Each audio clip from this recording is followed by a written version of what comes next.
Terdakwa kasus pencabulan dan pemerkosaan santriwati Muhammad Subki Azal Sani divonis 7 tahun penjara oleh Hakim Pengadilan Negeri Surabaya, Jawa Timur. Terdakwa Muhammad Subki Azal Sani alias Mas Beki divonis 7 tahun penjara oleh Majelis Hakim Pengadilan Negeri Surabaya, Jawa Timur dalam kasus pemerkosaan dan pencabulan terhadap santriwati di Jombang.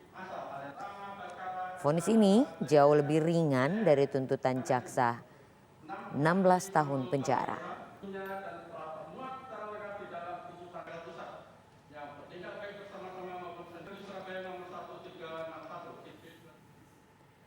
Kasus pencabulan melibatkan Mas Beki terhadap santriwati Pondok Pesantren Sidikiyah Peloso Jombang menjadi perhatian publik.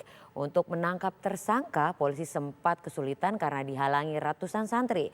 Mas Beki yang merupakan anak kiai terkenal akhirnya harus menghadapi sidang pengadilan.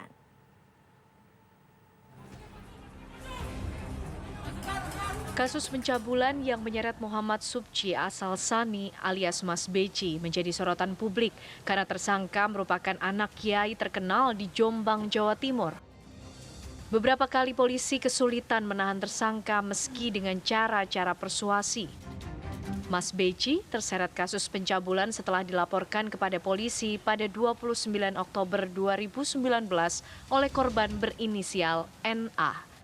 Selama proses penyidikan, Beki tak memenuhi panggilan Polres Jombang, namun ia ditetapkan sebagai tersangka pada Desember 2019. Meski kasus diambil alih Polda Jatim sejak Januari 2020, tersangka tetap tak memenuhi panggilan pemeriksaan hingga polisi memasukkannya dalam daftar buron. Penangkapan berhasil dilakukan setelah drama panjang penjemputan paksa pada Kamis 7 Juli 2022. Polisi sampai mengepung pondok pesantren selama 15 jam. Tersangka Beki akhirnya menyerahkan diri kepada Polda Jawa Timur untuk menghadapi proses hukum. Sehari setelah ditangkap, polisi melimpahkan kasus kepada Kejaksaan Tinggi Jawa Timur. Beki juga harus mendekam di Rutan Medaeng, Sidoarjo selama proses persidangan. Setelah serangkaian proses persidangan di Pengadilan Negeri Surabaya, tersangka Beki akhirnya dituntut atas kasus asusila terhadap santrinya dengan tuntutan hukuman 16 tahun penjara. Tim TV One mengabarkan.